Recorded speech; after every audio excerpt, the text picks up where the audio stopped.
tell you what happened. Please do. At 3:15, you called him into the executive office and you murdered him.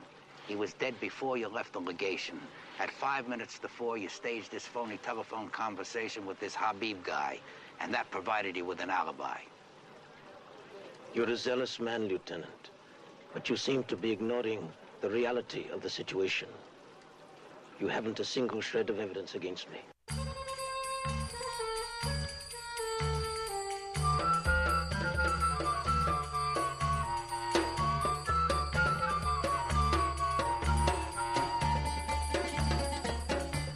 Good evening. Welcome to another episode of the Columbo Confab Podcast. This is Steve.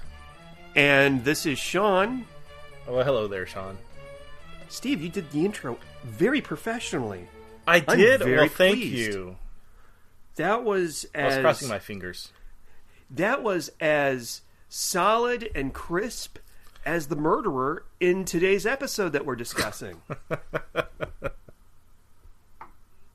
It was as crisp as a perfectly starched bedsheet. Huh. I see where this is going to go. So, Sean, what episode are we reviewing tonight?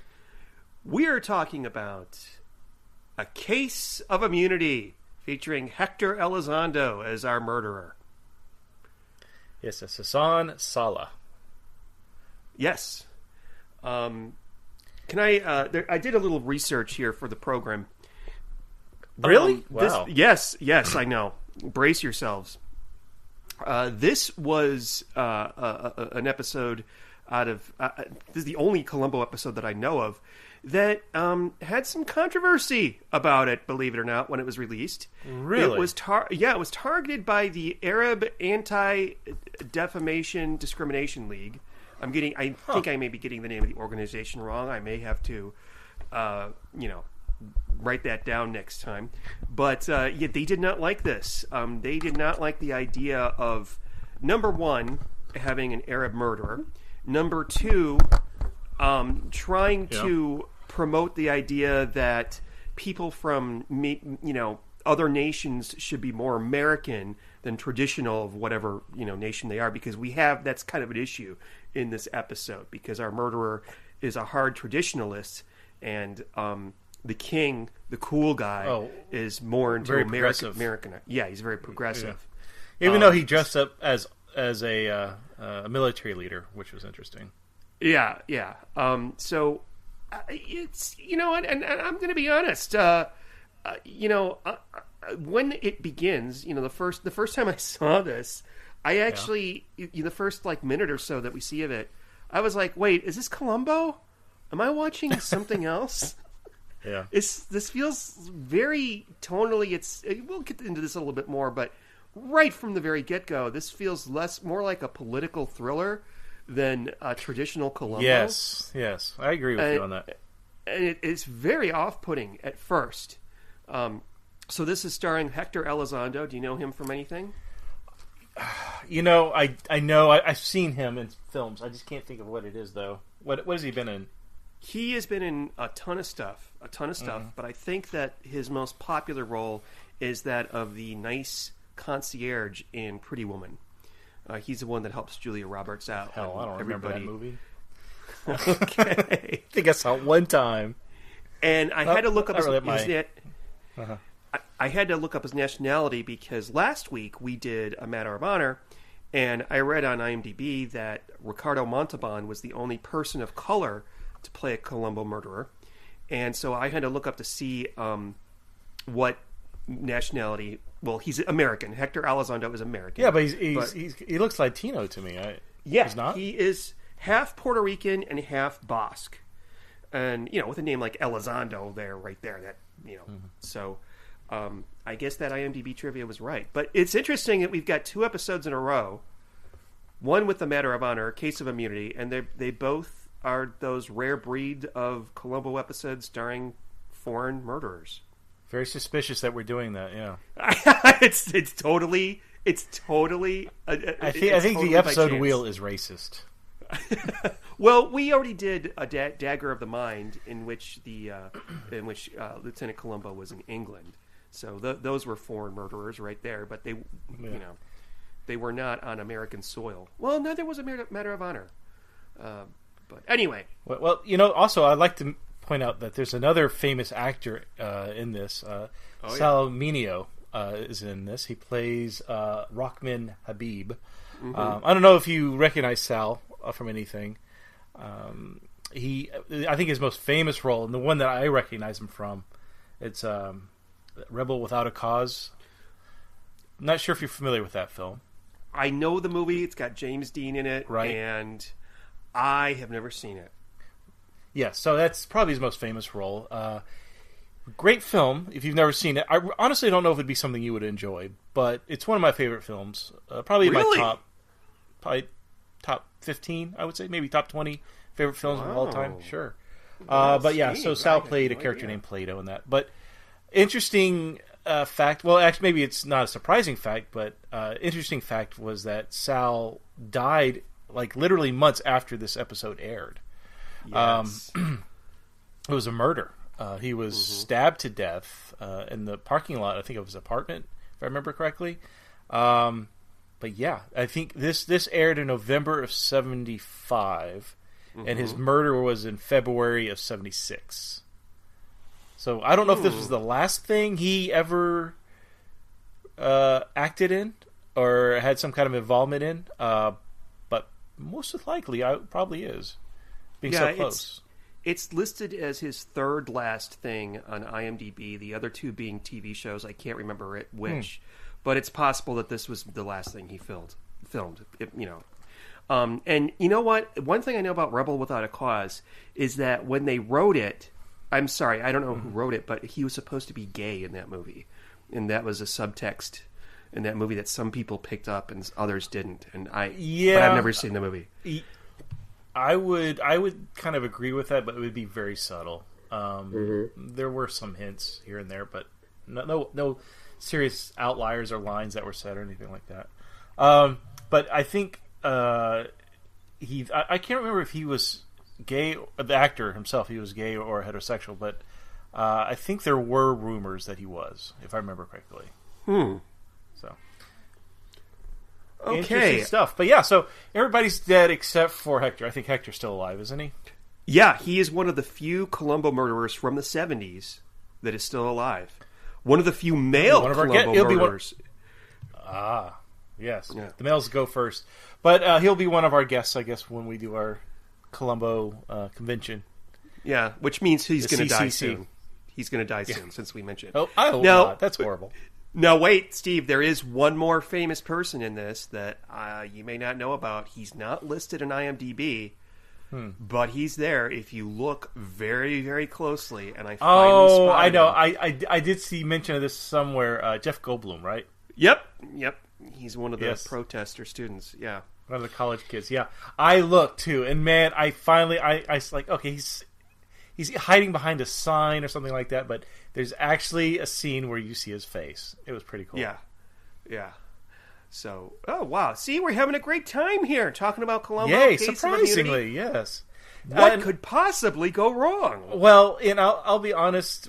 When I first saw this episode a year or so ago, I started getting really bored because, like, I'm really not into the political intrigue thing. That's just not my gig, man. So I started drinking. And I remember passing out in the middle, and then getting, like, sobering up a little bit when he's at the dinner or at the party for the king, and then passing back out again. So I did have good memories when we chose this one, or when the wheel chose this one. I was really not looking forward to it. So I think this is interesting because I get to revisit it and now actually watch the whole thing. Sober. Okay. Yeah. Tell us what happens. Tell us about the murder. Okay. So again, take this from somebody who is not into this kind of stuff. So to me, it was very boring. So Hassan Saleh. So he's the Secretary of Finance. I'm already boring myself. Of a king of the king of Swahili, right? Or what's the nation? Swaria, which is a made-up nation. Yeah. Okay, Swaria. Okay.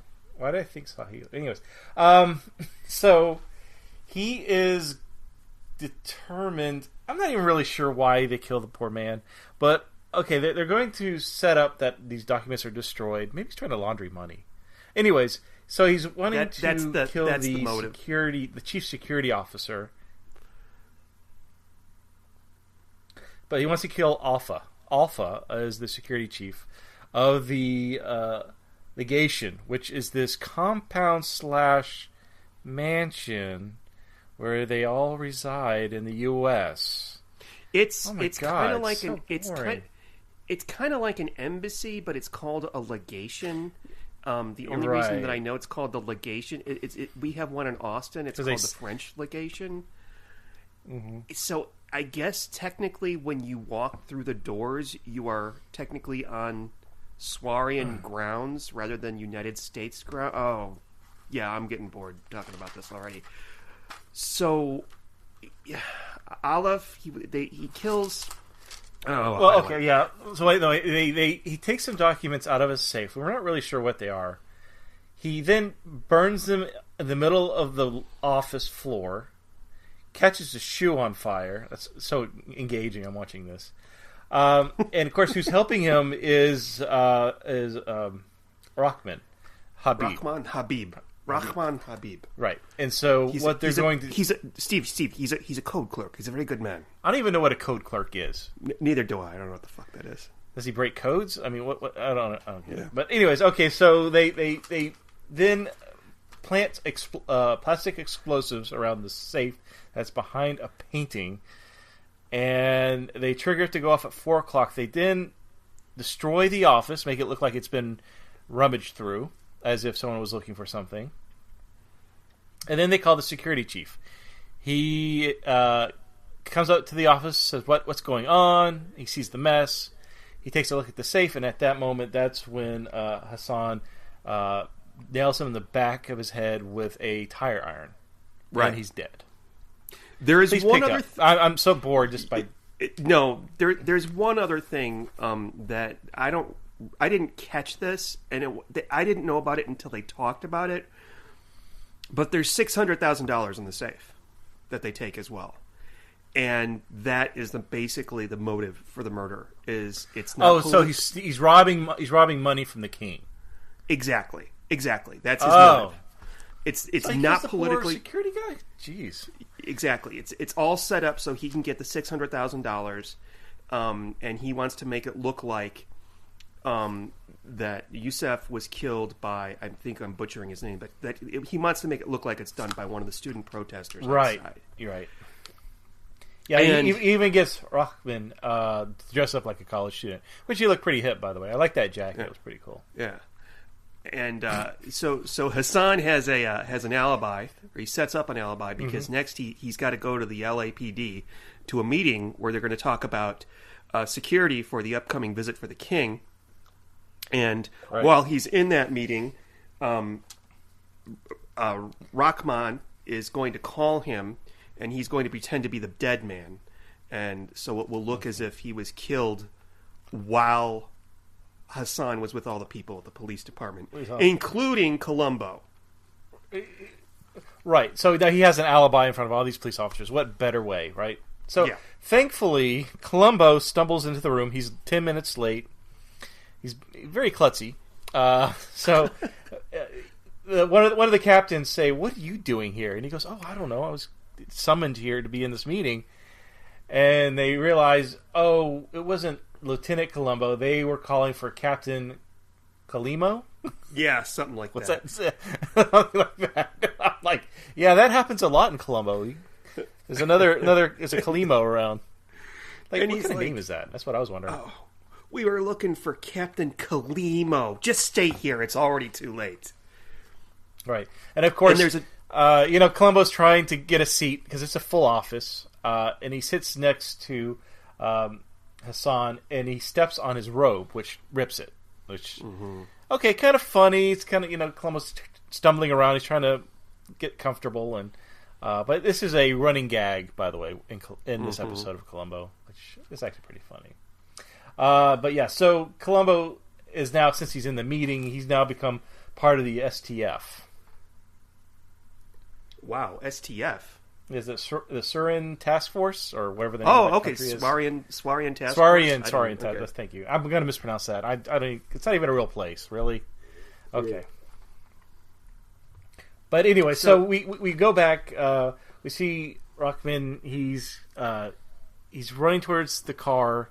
You know, he's going to make it obvious that he is running away. So he gets in the car. He drives through the gate at the front of the entrance of the embassy or legation, whatever you want to call it, and almost runs over a couple of the protesters. And that's how people see him. So they, how they have a murderer on the run, I guess. So they don't think it's somebody on the inside. Right. And, okay, so... we're having a hard time with this one. I don't know why. Well, okay. So this is. You want to talk about something else? Yeah, let's talk about Alfred Hitchcock Presents. I got Disney Plus, by the way. That was pretty good. You did? I did. Huh? You're one of the sheeple that bought into Disney Plus. Sheeple. I'm a sheeple now. Wow. You're a sheeple for watching Netflix, huh?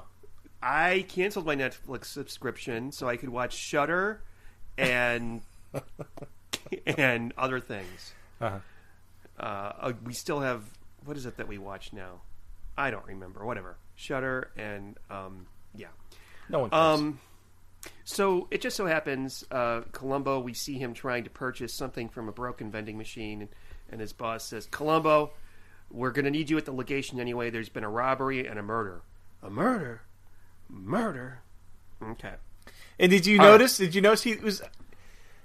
Columbo looked upset because obviously he lost his coffee or whatever he was trying to buy from that vending machine. Yeah. And but once that captain says there's been a murder, Columbo, you see, stares at the captain, and there's a little smirk of a smile in the corner of his mouth.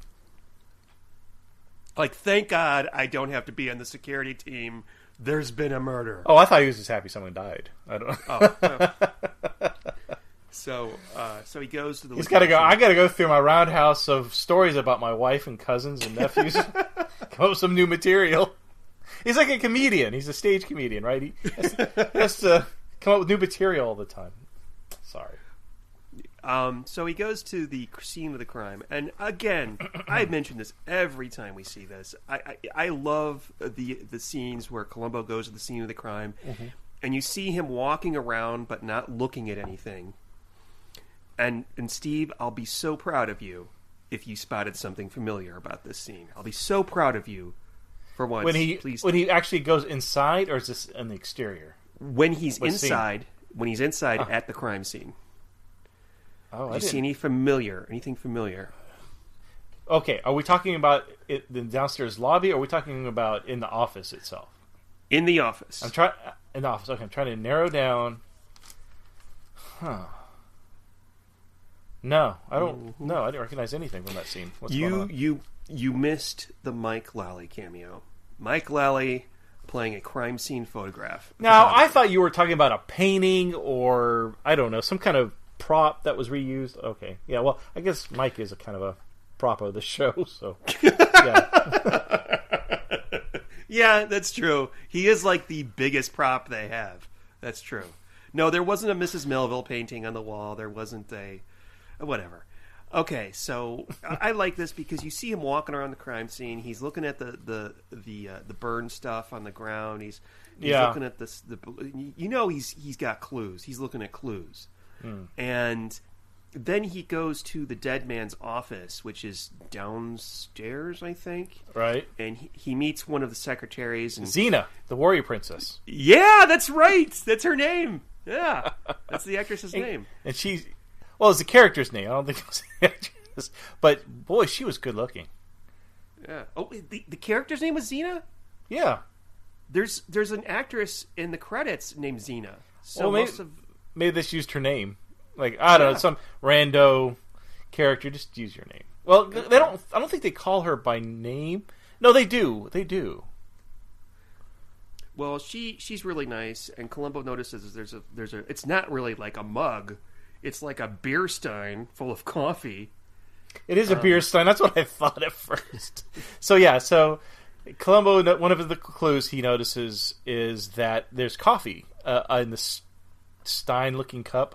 It's full and it's cold, which tells Columbo that he had just gotten his coffee at around. They said they take their coffee breaks at what time was it? Like 3 o'clock. 3 o'clock. 3 o'clock. Okay, yeah, and so they take a coffee break. So therefore, that kind of places him in the office at that time.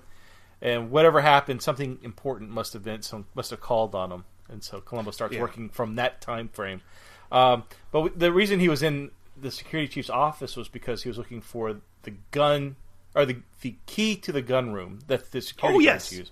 Because when Rockman was leaving, the security guard tried to shoot him, but his gun was jammed, which we find out earlier was because Hassan had all the guns jammed, or he jammed all the guns so that they wouldn't be able to fire on him when he was leaving.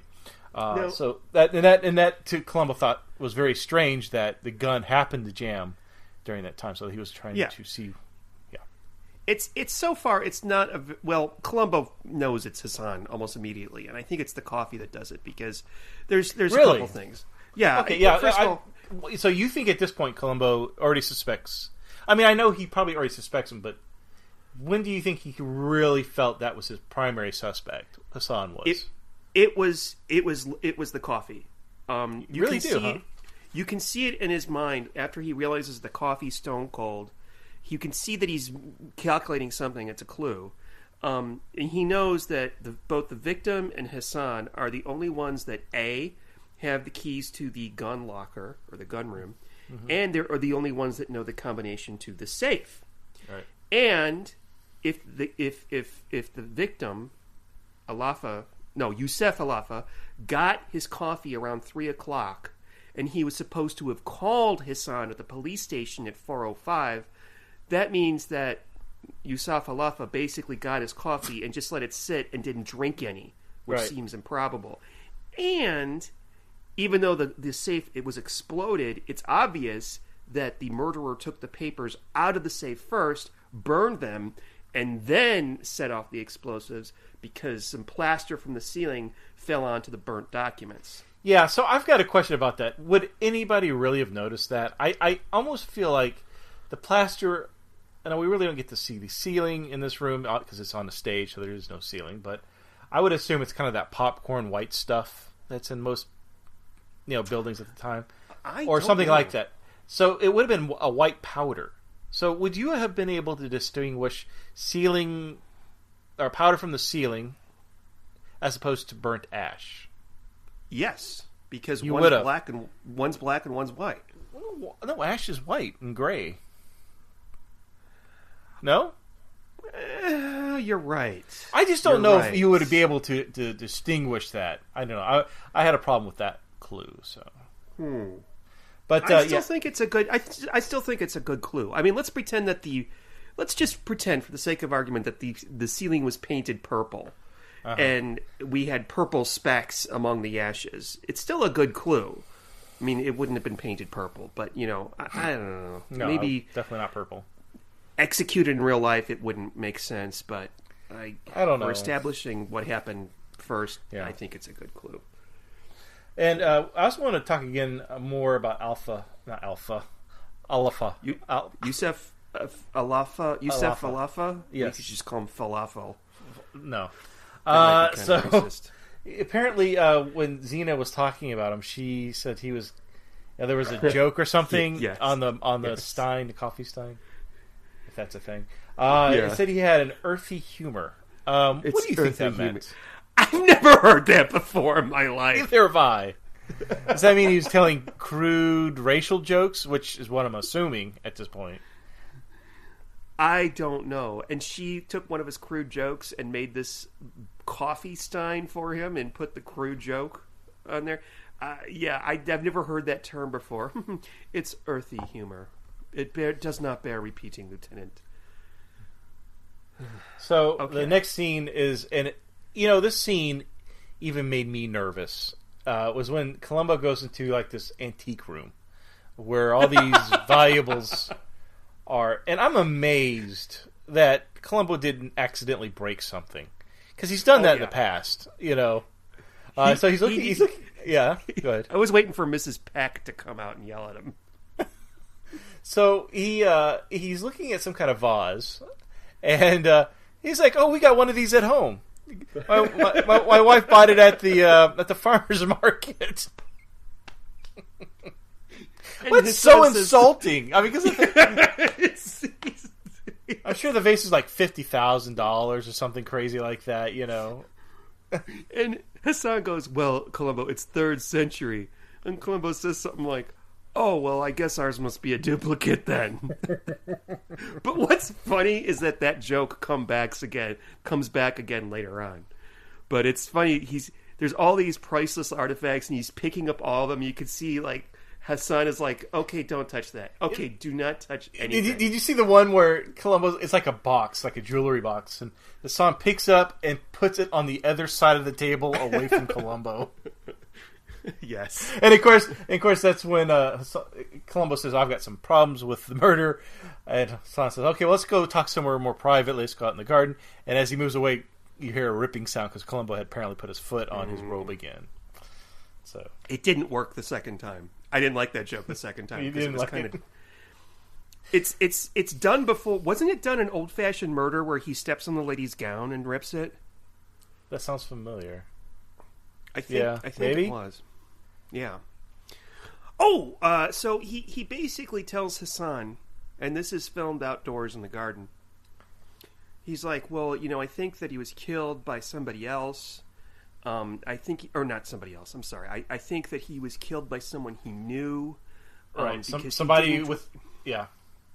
Yeah. He didn't draw his gun. There was supposed to be this explosion, and he runs in there, and he doesn't draw his gun. He's hit from behind. But he doesn't say that. He says, "Oh, he was killed by someone he knows, and, this was done by somebody in the legation." Mm-hmm. And Hassan gets actually pretty angry, and he says like 3 times, "Lieutenant, tell me, on what do you base that conclusion? What facts do you have?" Yeah, tell me facts, Lieutenant, facts. And when he tells him, then Hassan's like, "Oh, okay, well, that's very interesting." Yeah, and I think that was more incriminating actually than anything prior. Just his reaction to it. So Hassan says you can look at the employee files if you want, and so he takes Columbo back to the office. About to sneeze. Okay, it went away. Takes him to the office, and that's when Columbo sees the file for Rahman Habib and automatically identifies him. So this is the guy. He matches the eyewitnesses. The protesters gave a very similar description to him. What? Okay, dark hair, glasses. That's it. Yeah, I don't know.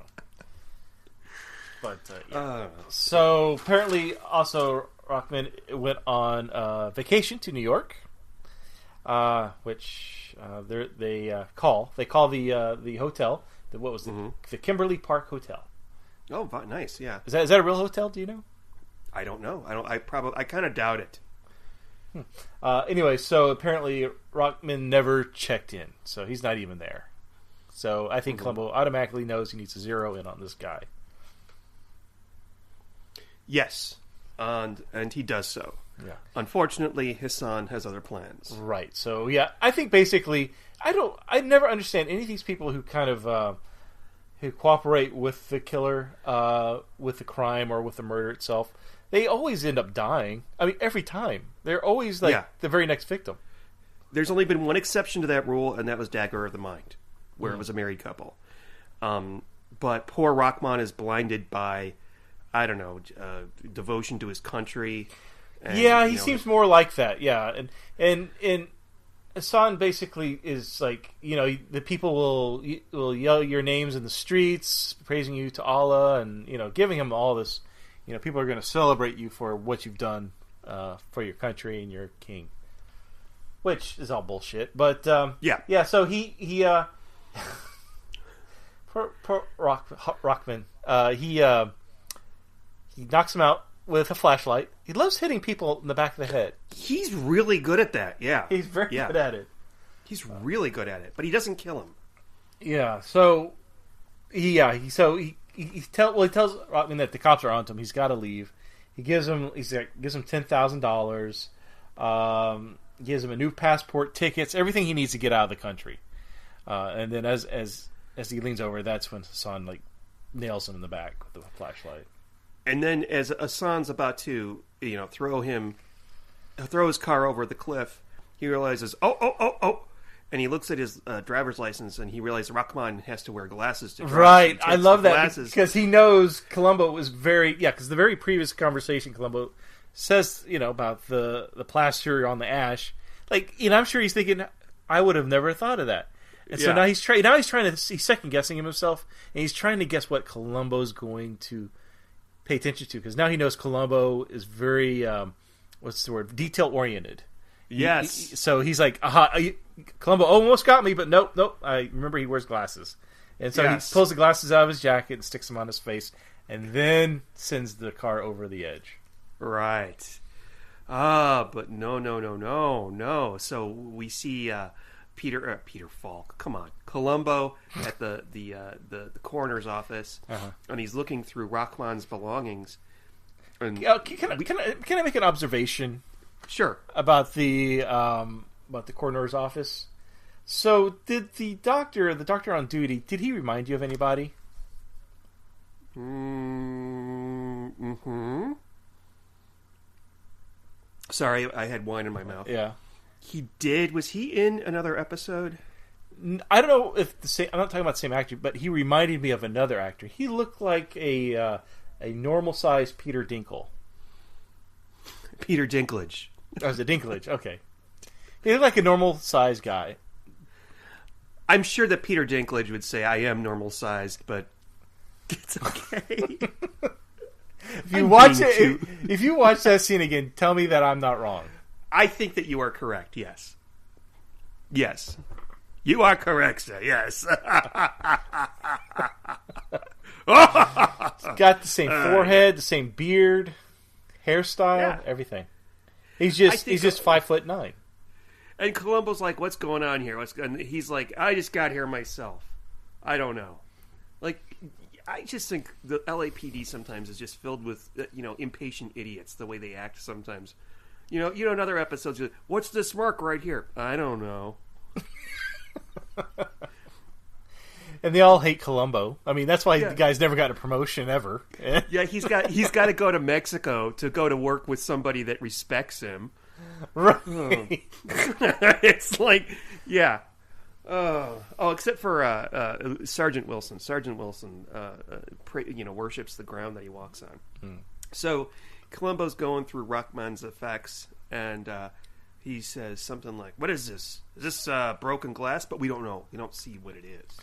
Right. This doesn't look. I think, and this is another interesting scene. He goes, "Gee, that doesn't look like broken glass." And then, as Columbo leans down onto the table where the artifact is, or the artifacts are, he uses his fake eye to look closer.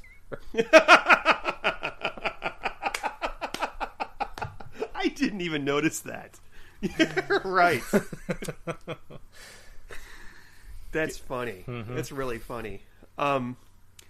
So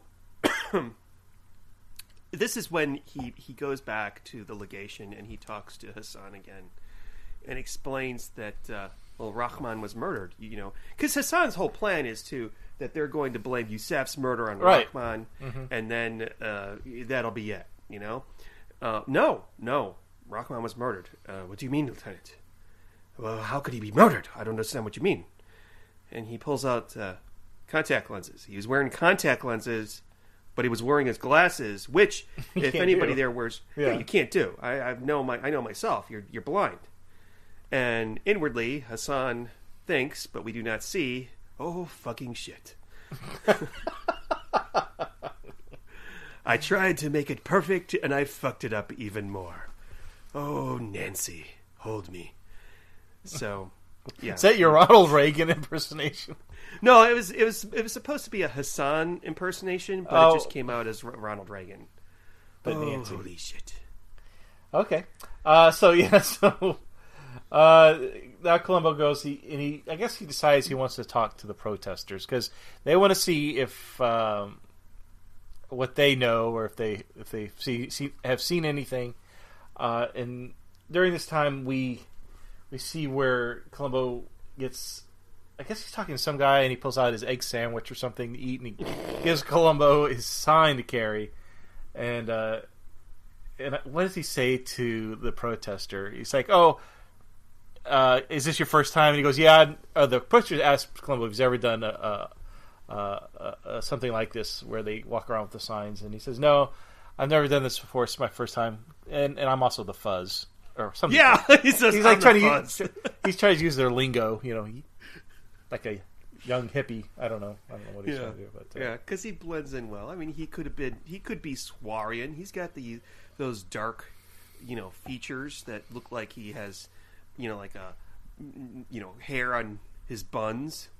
That's So there's a lot of talk at this point about how the king is progressive, and the government doesn't like that. They're more traditional, and this is all subterfuge, of course, because really, when it comes down to it, it's just money. It's the murders were committed so that Hassan could take off with $600,000. Wow, I did not get that at all. I don't know how I missed it. I think, I'm going to be honest. The first several times that I saw this, I didn't get it either. And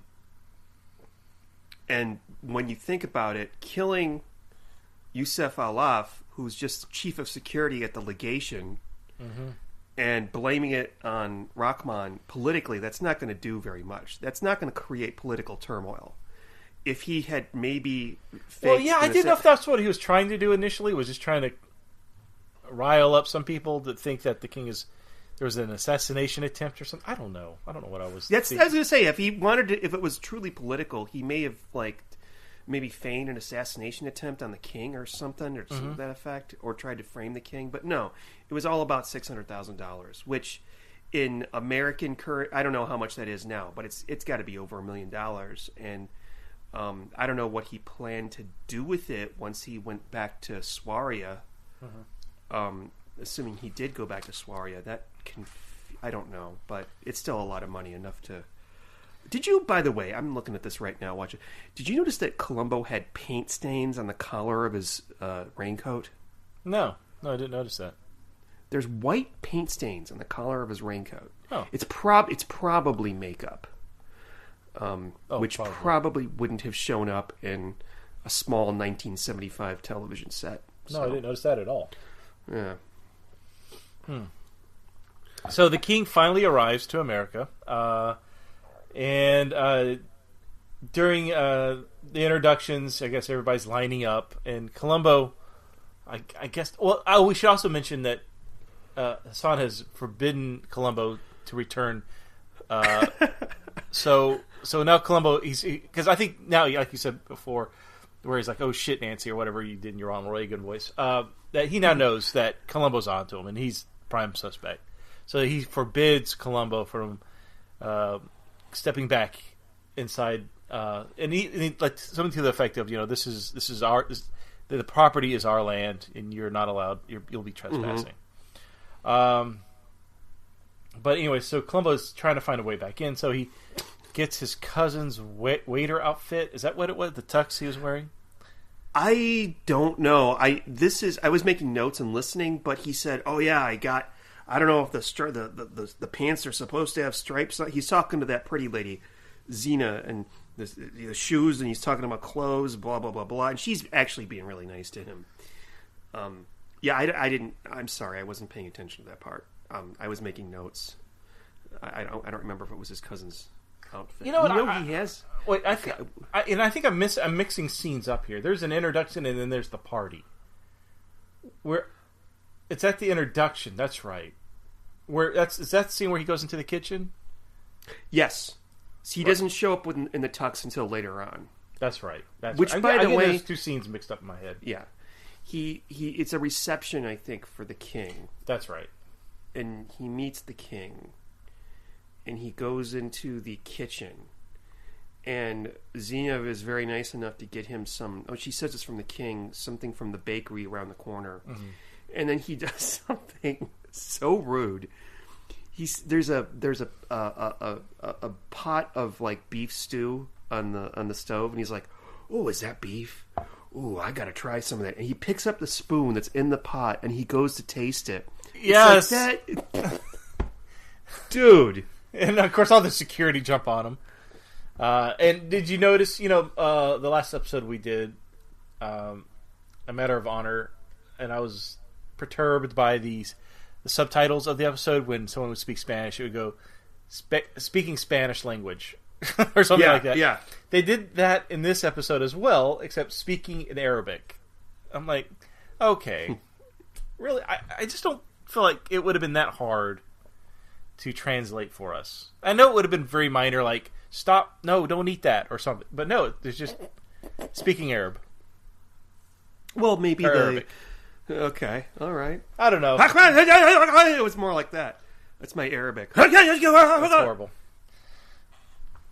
There goes our Middle Eastern listeners. Have you ever seen that Catherine Tate sketch where she works in an office and somebody's like, "Oh, we've got 7 people from the international offices here. We need a translator." And she's like, yes. There's like the Italian guy. There's a what else? It's like someone from Spain. There's all the Japan. Yeah.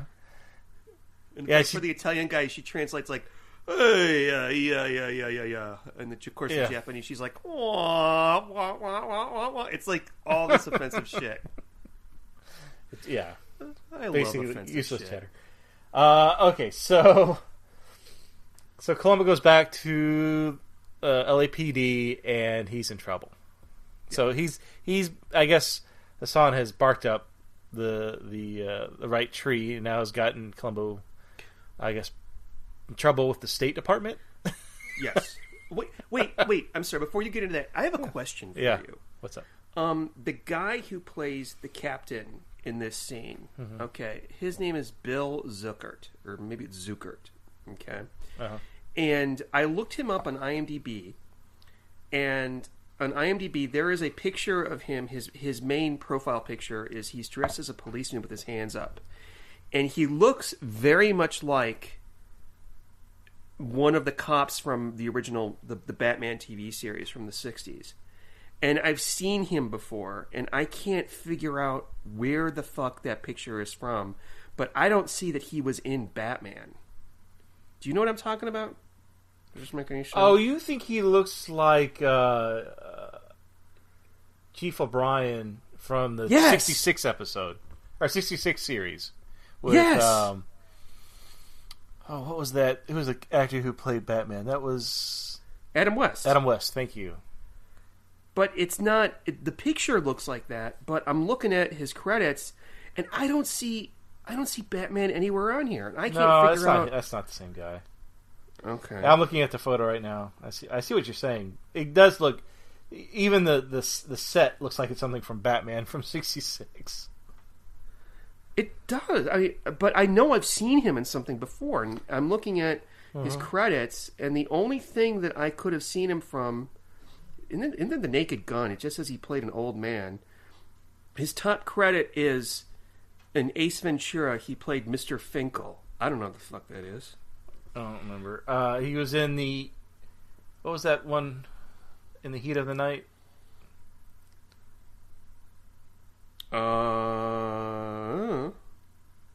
With Carol O'Connor.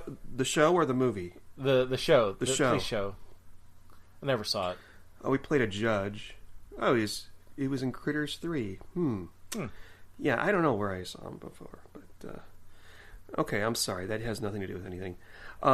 Pray continue. Where are we? Okay, so he is talking to somebody at the state office. Oh yeah, yeah. His name is Kermit Mergen. Mergen. Morgan. Morgan. Morgan. He's American. But he's from the State Department, and interesting. Played by Dick Denman, by the way. And he smokes Virginia Slims. The cigarettes, I would say they were 100s, but they were even longer than 100s. I'm not really sure what he was smoking, but they were long. I mean, so he's smoking Cruella de Vil cigarettes, basically. No, it didn't have a stem on them. They were just really long cigarettes. Like, unusually long. Yeah. But he demands that he doesn't care. Well, no, he says, Columbo says, I'm almost done with the case. I know who the murderer is. And so Kermit the Frog asks, well, do you have proof? And Columbo unfortunately says, no, I don't have any solid evidence. But Kermit says, well, I don't care who, if you have a guilty party, I don't care if you have clues or not, you're to apologize and leave them alone, basically. Mm-hmm. Yeah, a written apology. He wants it has to be a written apology. Yes. Yeah. But Columbo can't help himself. No. That's when he shows up in the tux. That's what I'm... Yeah. He has to go to another party at the legation in a tux. And we find out about Columbo's dress sense a little bit more in this one, funny enough. So he's obsessed with striped pants. He didn't think anybody would wear striped pants, which I don't think. Do people even wear striped pants today? I've never seen anybody wear striped pants. Nope. Not unless you're a butler. Or in a gang from the 30s. Yeah, or the 20s, yeah. Or the 20s, or whatever. Or you're going to a party dressed as somebody from a gang from the 20s, which is a fucking thing. Yeah. Tommy Machine Gun? Yeah, I do these murder mystery parties, and one thing that I've learned is that every girl under the age of 30, and many ladies over the age of 30, has a flapper outfit in her wardrobe. I can't tell you how many flapper outfits I have seen doing murder mystery parties. But pray continue, Steve. Okay, so we also get to see the champagne water fountain, or what champagne fountain, I guess. It's no water. And I thought, that'd be cool. How much money do you have one of those? How neat. And then we find out from I don't know if it's the Japanese emissary and his wife, that Columbo happens to bump into, that it's actually fruit punch. And that's when the Japanese emissary's wife says something like, "What a pity." Yeah, I know, right? That's what I would have thought too. Oh, really? Really? Yeah. All this money and fruit punch. And there's a wonderful line here. They turn around and they're looking at some of the antiques, and they see this vase there, and Columbo goes, "Oh yeah, that's 3rd century." Pretending like he knows something about artifacts. Well, he's upper class, and he's well-to-do, and he knows all that because he's wearing his cousin's waiter outfit, tuxedo. Which, by the way, the episode before this is Forgotten Lady, and he had a very nice tux on in that one at the end, if you remember. So, do you think they recorded these back to back because they rented the tux and they had to record those scenes? Was Universal that cheap? I'm sure that was a joke.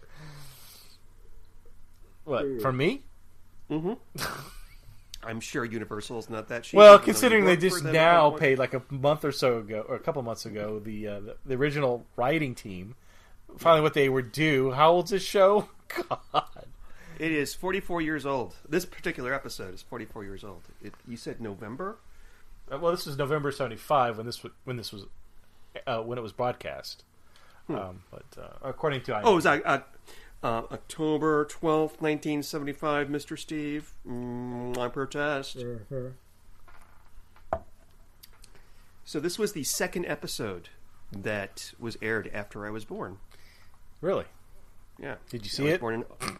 I don't remember if I did. I was born in August of '75, and it was Forgotten Lady, and then this one. You could have been. Your mother could have been like trying to breastfeed you, and she was watching Columbo at the time. That is not possible because my mother did not breastfeed me. Why am I saying this on a podcast? You know what? It was 44 years ago. It doesn't matter. It doesn't matter. Okay. So Columbo bumps into the king, and Hassan, of course, he's upset. He tries to get him removed, and Columbo says, "Wait a minute, I've solved the mystery. I know who the murderer is." And that's when he takes him aside to a private part of the party, and basically tells him, "I think it's you." Yeah, like right out. This is how you did it. This is one of those few wonderful scenes where Columbo just is out and out. I think it's you, and you're fucking slippery, and I can't trust you. Yeah. Yeah, so that's when Hassan orders him to be removed by the guards, and he says, "Oh, one more thing." He pulls out an envelope from his breast pocket and says, "My written apology." After I've accused you of committing 2 murders, right? Here's my written apology. Yeah, and I think Hassan says something like, "Well, the king's supposed to leave tomorrow, and after he's gone, I'm going to press charges or something to that effect." I don't know.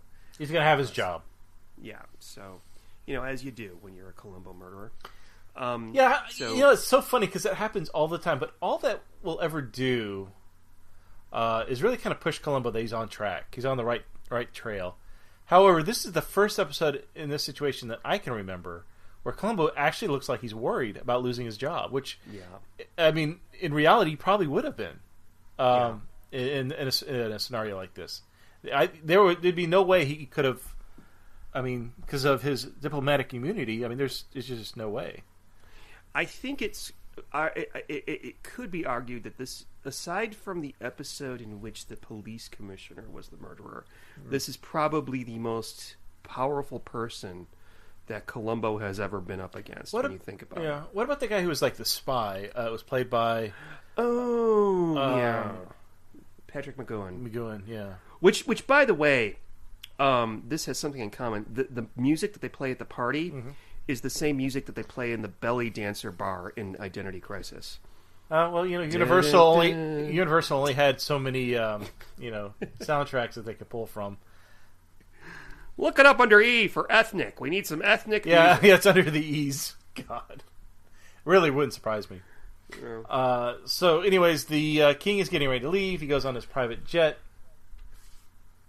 and takes off. So Hassan goes back, and we see Columbo eating his sandwich out of a paper bag, sitting on the concrete, leaning against the gate. Now he did like a homeless person. He looks just like a homeless person. Yeah, he went looking so nice in a tux to, looking like he was homeless. Yeah, I appreciate that as well. And Hassan's limo pulls up, and Columbo's like, "Hey, look, I can't remember how he gets in there, but I think he stops. He goes up to the car window. Hassan rolls down, and he basically says, I don't remember what he says, but he begs for his job. He goes, "Look, my job's on the line. Let me explain, And basically, I realize there's no way I can get you." Mm-hmm. And then they have that conversation where he goes, "Look, I know you did it, and but there's nothing I can do. You beat me." He even comes up with another clue, and that was that the night that Rahman was killed, one of the limousines or one of the in the garage mysteriously came up with 30-something added miles. And from that garage to where Rahman's body was found is exactly, I think it's 34 miles or whatever. Yet another clue. This is chock full of clues, by the way, for a shorter episode. But keep going. I'm sorry. Oh no! So he gets him to confess that he actually did it, and during the whole time they're drinking tea and just basically enjoying each other's company. But he gets a confession out of him. But surprise, the king has been hiding in the closet. I don't know where he's been hiding, but he comes out and he's heard everything, and of course he's not happy. So they're going to take him back to Swaria. Did I say that right this time? Okay. Yeah, Swaria. He's going to take him back to Swaria, and he's going to have to deal with the local law, which I'm sure it's eye for an eye, hand for a hand, whatever. I'm sure there's going to be some mutilation going on. Something really. Yeah. So I'm sure prison in LA is going to be much less than what he would be getting in his own country. Yeah, the progressive king is not so progressive when it comes to capital punishment, apparently. Again, he's wearing a military uniform the whole time. This guy is not progressive. I mean, if he was wearing like Converse and a khaki jacket or something, then okay, yeah, progressive. I can see it. But he likes French food, and he likes American ways. Oh, wait, I'm so sorry. I forgot to mention something. There's an error. In the scene where Columbo's in the kitchen and eating the king's food, you see him eat escargot. You see him pick up a shell with a little fork, poke in there, and take it out and eat it. And Hassan says, "Oh, that's escargot." I'm sorry, what? It's snails, Lieutenant. And then the lieutenant makes a funny face, as if he's never eaten escargot before. He has. But he just plucked a snail out of its shell. How can he not know it's snail? Just saying. I wrote that in my notes. I felt it bears to be mentioned. But again, it's a finer detail, a visual detail that I don't think that audiences in the 1975 could have seen on their little TV. No, I didn't even notice the shell part. Yeah.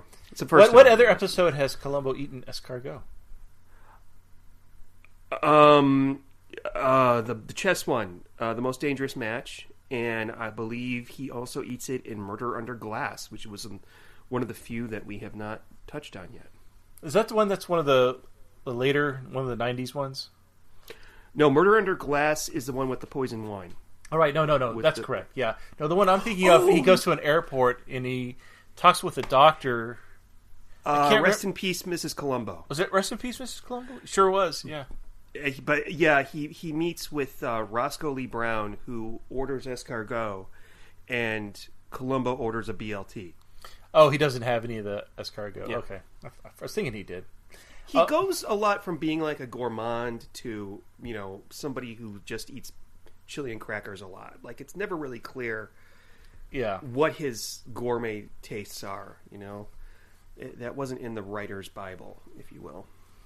So. Yeah, and I don't think him liking French food, the king liking French food, makes him progressive either. Because if we just look at something by modern standards, like King Jong-il, he likes American. He likes basketball. He likes American women. I don't know. Anyways, he partakes in a lot of American luxuries or things. Yeah, you're right. But he's obviously crazy and militaristic and kills his family members that he thinks are going to oppose him.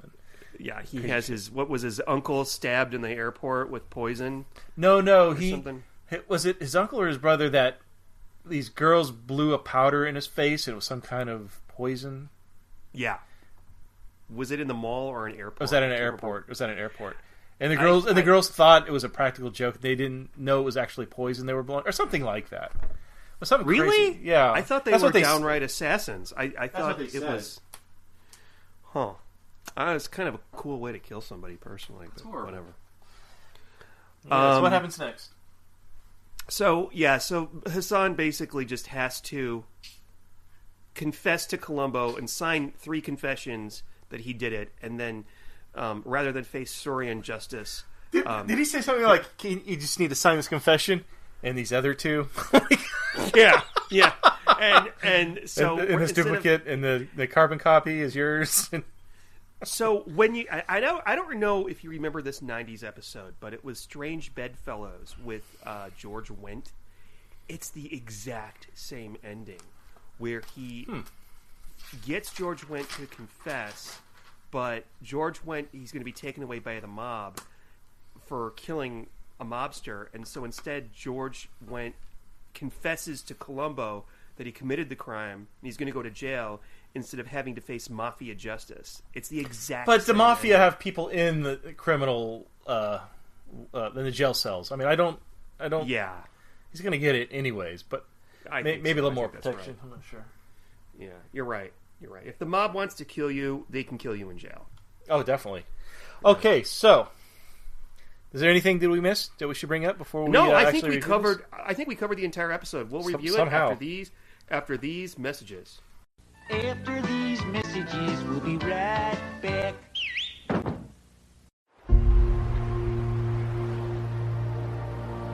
Our planet never ceases to amaze us. The best is always waiting to be discovered. Every corner hides unseen treasures. In unknown places, treasures of breathtaking beauty that leave you spellbound. Where you can reach new heights and feel on top of the world. Run your fingers along the relics of a rich past. Discover new places where you can leave your mark. Be the first to witness a land of fascinating journeys. Where in the world could this be? Saudi. Welcome to Arabia. Get your visa now.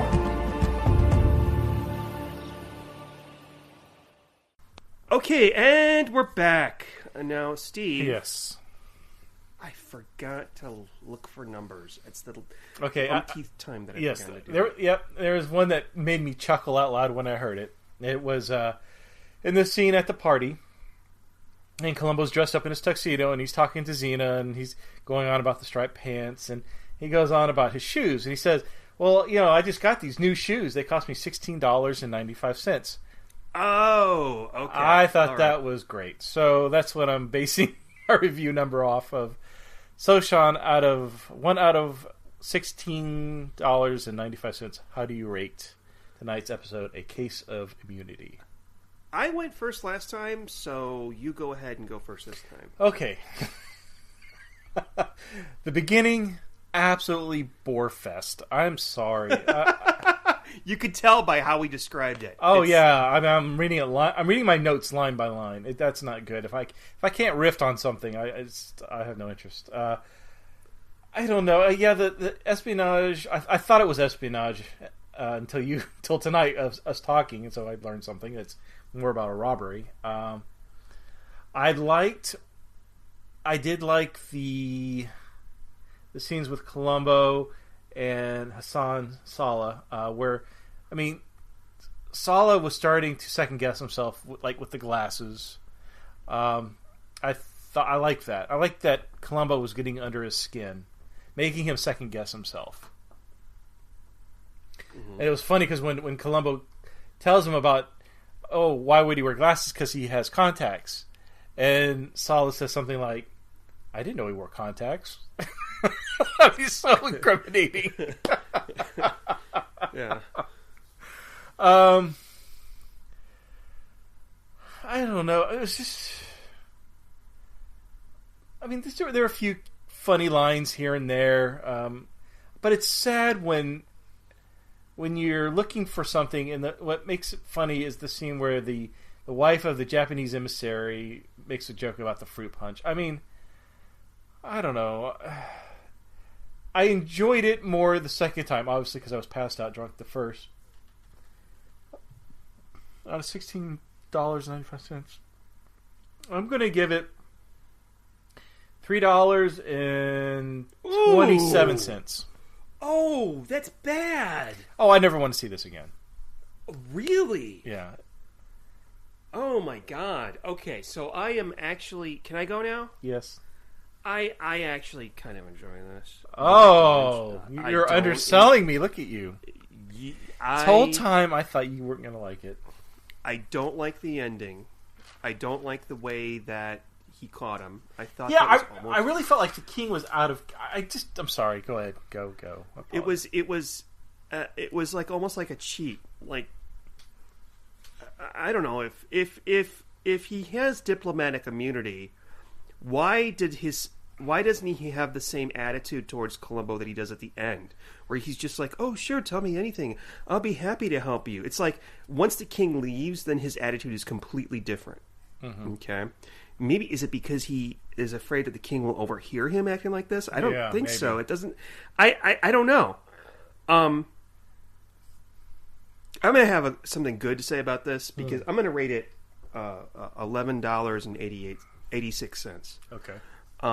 I think this had great clues in it. It's chock full of clues. There were clues that we even forgot to mention, like the label on the money and how it couldn't the money that we didn't bring that up. Yeah. The Rahman had couldn't have been from the same bundle of money that was stolen. Yeah, right. And it's got like 7 or 8 good clues. I actually counted them, and for that I like it. As a Columbo, it's good for that. This is where it fails for me.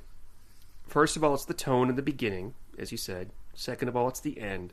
And third, I'm going to say, through no fault of his own, Hector Elizondo is the murderer. Because he was playing a person of Middle Eastern descent, and he was being professional, he had to always talk like this. And he had no choice, because this is the character. I think so you didn't like the accent. That didn't bother me at all. It's not because I thought they were being racist. I don't give a shit about that. People in every country in the world commit murder. I think that if he would have been a little bit less wooden and a little bit more like maybe if he was... it's not necessary. It's not about the costume, but something that they didn't have to make him dress up in robes and, try to be ethnic. Hector Elizondo himself has said that, he's played like every ethnicity across the globe, he does have that look where he could be anything. He could be a white guy, Hispanic guy. Oh, yeah. No, I will definitely say this. Him and Salminio, both, knowing their backgrounds, I thought they did a great job. I was not bothered by their acting. Okay. I don't think their acting was the issue here. I wanted, as a diplomat, I think that there could have been more room for them to work with that, and I think that the fact that it was like a Middle Eastern traditional diplomat, they constricted themselves with the way that Hector Elizondo could have acted. They could have done it a little bit differently and made it more of a traditional Columbo murderer who, I'm sorry, I'm just going to say maybe of European descent, maybe somebody who could be more emotive, maybe it could even be a American diplomat. This sounds horribly racist coming out, I know. It could have been an American diplomat who was trying to frame somebody from Swarian or whatever country, they could have tweaked it a little bit more, but the clues are great, and that's what did it for me. This has great clues. Okay. If you take something like Identity Crisis with Patrick McGowan, and you and everybody who listens to this knows I love Patrick McGowan, I just don't love that episode. There's no clues in that episode. There's very few clues. I can count them on one hand. This one, though, has fabulous clues. You've got the contact lenses, you've got the plaster of Paris, you've got the cold cup full of coffee, you've got the mileage, you've got the money band. I mean, it's chock full of great clues, and that's really what I like in Columbo, and that delivers. So for the most part, I have to give this a thumbs up. Okay. I just wish that they would have given Hector Elizondo a character he could portray who could be less wooden. He does fine with what he has. It's just that I'm trying to think. I mean, if you could give me time, I could have totally rewritten this to make it better, to make it more better. There's no such thing, just better. So, and also I think maybe this is colored by. No, it's not. Never mind. The race thing really gets to me, and it doesn't offend me, but for some reason, it. Just like with Matter of Honor, it somehow places this separate for me in a different column from most of the other Columbo episodes, and that bothers me, and I want to try to get rid of that. But why does it bother you? Because it makes me feel like I'm being racist. Why? Because it's like, I wish it wasn't a Middle Eastern murderer. I wish it was some other ethnicity or something. I can't put my finger on it. I just wish. Are you bothered that the killer was a Middle Eastern Arab man, or what exactly are you like? I don't care about the ethnicity of the murderer. I think the fact that the murderer was very traditional, it limited Hector Elizondo from really emoting or having the opportunity to emote with his character. Instead, he had to be this very staunch, he couldn't be a Robert Culp, and he had the potential to be a Robert Culp. If he was the Italian ambassador, think of how much more fun this would be. If he was the Italian ambassador to the U.S., or if he was the German ambassador to the U.S., think of an angry Italian man yelling at Columbo, or an angry German man, or a Russian man yelling at Columbo. You can't get... You think he would have gotten more character out of a different... Yeah. I see. Yeah. Okay. That's what I think. Okay, interesting. Columbo, of course, was great. We had great Columboisms in here. Him, messing with the artifacts and all that. This was better watching it for this than it was any other time that I watched it. So, yeah. And that's all I got to say about it. Very good. Now, do we have any feedback for this evening? Yes, we don't have any email, but we have my favorite thing, feedback. And we've got 3 pieces of feedback. Some good, some not so good, but you betcha we're going to make something good out of it. Okay, so there's 3 pieces, and I may have repeated one of them, but I don't think so. Just the other day, about a week ago today, Vegetable Man, Where Are You? Is the username on the Apple Podcast app.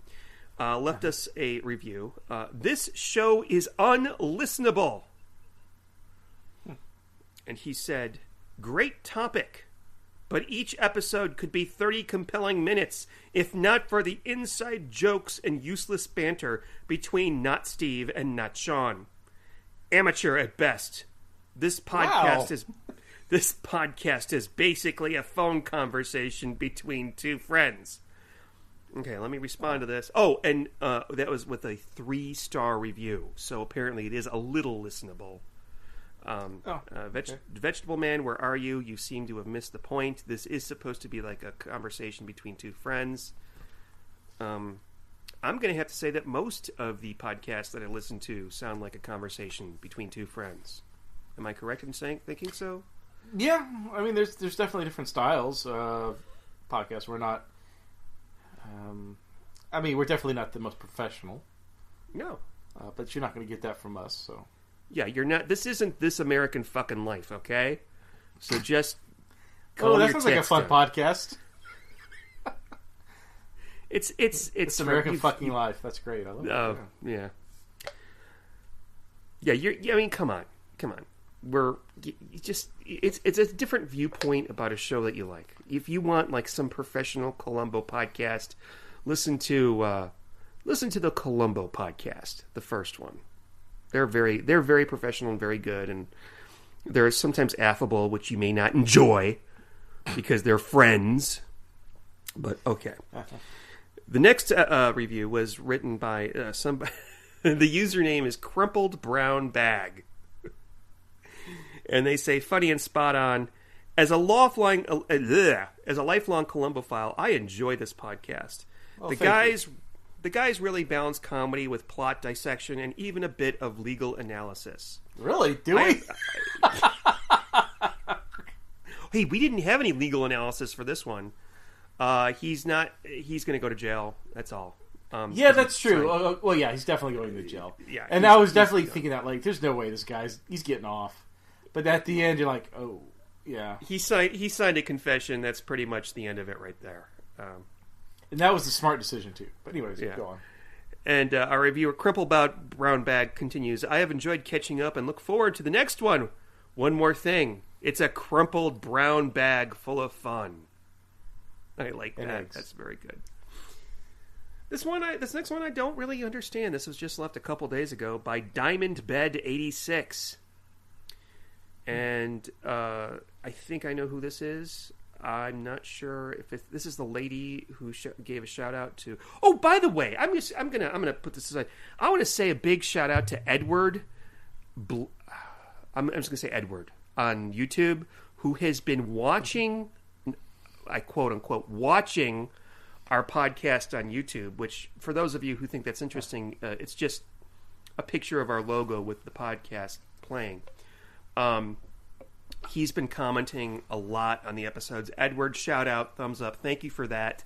You just said so many things that it's too much to it's too much to say. But Diamond Bed 86 says, can't believe didn't know of this show until now. Looking forward to binge listening. But Diamond Bed 86 only gave us 4 out of 5 stars. What did we do wrong? What can we do better? That bothers you that we got 4 out of 5, huh? Yeah. I would also like to share Simon Zena on Twitter. He put up our commentary, or not commentary, but our review of Prescription Murder. And people are apparently putting negative reviews of that. Okay. Let's see. He gave us a couple. You men children need to stop. Stop what you're doing. It's embarrassing. I know. Somebody else said, please stop talking and play movie. The thing is that the visual on YouTube is a picture of, I think it's Peter Falk and Ray Berry as Columbo and the murderer. So these people thought that they were going to get to watch Prescription Murder and didn't realize that it was us boneheads talking. Yeah, that would be a big disappointment. I understand.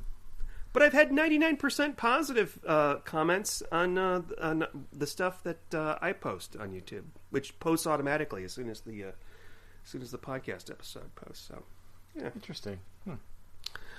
All right, the time has come, Steve, for us to talk of many things. Blah blah blah blah blah blah, and diamonds and anakin's. I'm gonna make a confession. I'm really glad that we got those last two episodes out of the way, and they weren't like the last two that we did.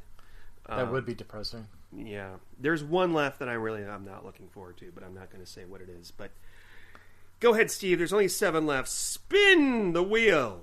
Let's see what fate's going to bring us next time. All right, fellow man-child, I'm spinning now. All right, we are going to watch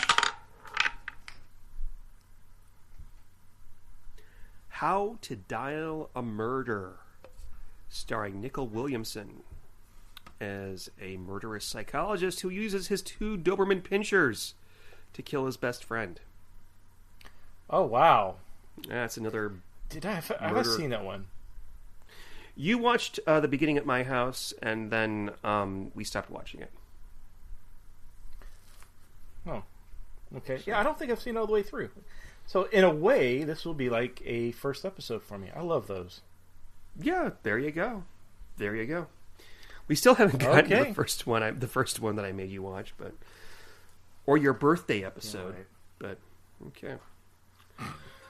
All right, Steve. Have a good evening. We'll talk to you all next time. Say good night, Steve. Good night, everyone. Bye, everybody.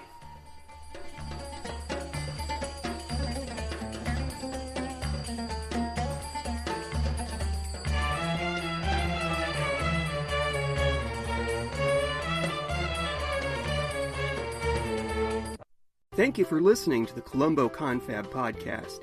To email us with a comment or question, write to columboconfab@gmail.com. Follow us on Twitter @columboconfab, and look for us on Facebook. If you're enjoying the show, please leave us some happy reviews on iTunes. I love clues. And the Oscar goes to... And the Oscar goes to... And the Oscar goes to... And the Oscar goes to...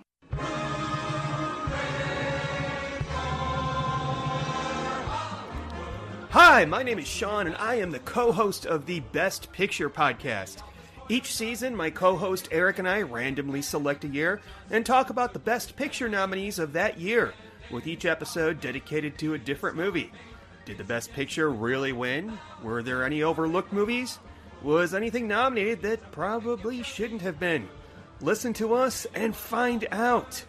Look for us wherever you can get fine podcasts.